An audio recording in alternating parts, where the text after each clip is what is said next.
Looking at pornography isn't a victimless crime because one of the people you hurt is yourself. You cannot view pornographic images and videos free of charge. Someone has to pay for your sin, and one of those people is going to be you. In the church of Corinth, men and women were having sex before marriage. Paul warned them against this sin, and he commanded them to flee this sin. Flee sexual immorality.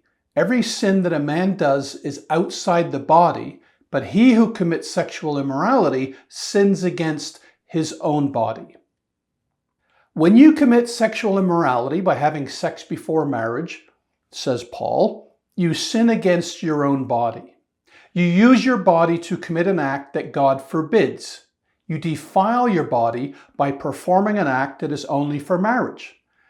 Plenty of times, the consequences of having sex before marriage are also physical. Men and women who engage in sexual immorality contract sexually transmitted diseases, for example. Chlamydia, gonorrhea, syphilis, and AIDS. Their bodies pay the price for their sins. Viewing porn is a form of sexual immorality. It is an act that God forbids. And viewing pornography also sins against your body because the viewing is typically accompanied by masturbation. When you masturbate to pornography, you sin against your own body. You reach orgasm with yourself instead of with your spouse. You have fantasy sex with a woman on a screen, a woman who is not your wife. Viewing pornography affects your body too. The medical literature shows conclusively that compulsive viewing of pornography increases feelings of guilt and shame. Habitual use of porn increases depression, anxiety, and suicidal thoughts. Men who view porn for long enough often develop erectile dysfunction with their partners.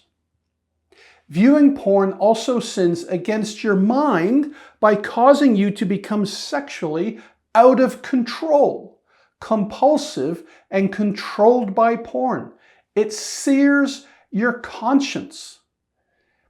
This is what the path of sexual immorality looks like. Habitual viewing of porn eventually changes your brain chemistry, makes you feel wretched, harms you physically, and sins against your body. But the good news is that today is a new day, right? You can go through the next 24 hours without looking at anything inappropriate.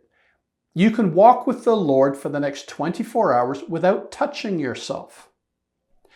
Just as the men and women in Corinth could obey Paul's command and flee fornication, you can obey this biblical command and flee pornography and masturbation.